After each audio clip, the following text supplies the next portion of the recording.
नमस्कार मंडळी.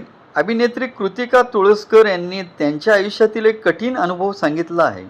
रात्रीस खेळ चाले मालिकेनंतर त्यांनी हिंदीतही काम केलं. 2023 मध्ये एका मालिकेच्या शूटिंग दरम्यान त्यांच्या चेहऱ्याच्या उजव्या बाजूला अचानक त्रास सुरू झाला.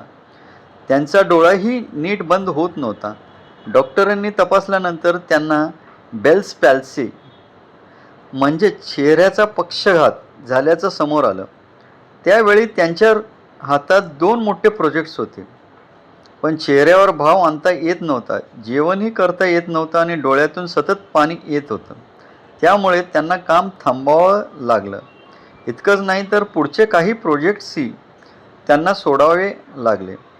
जवळपास 3 महिने उपचार आणि नियमित दिनचर्या पाळल्यानंतर त्यांची हळूहळू प्रकृती सुधारली.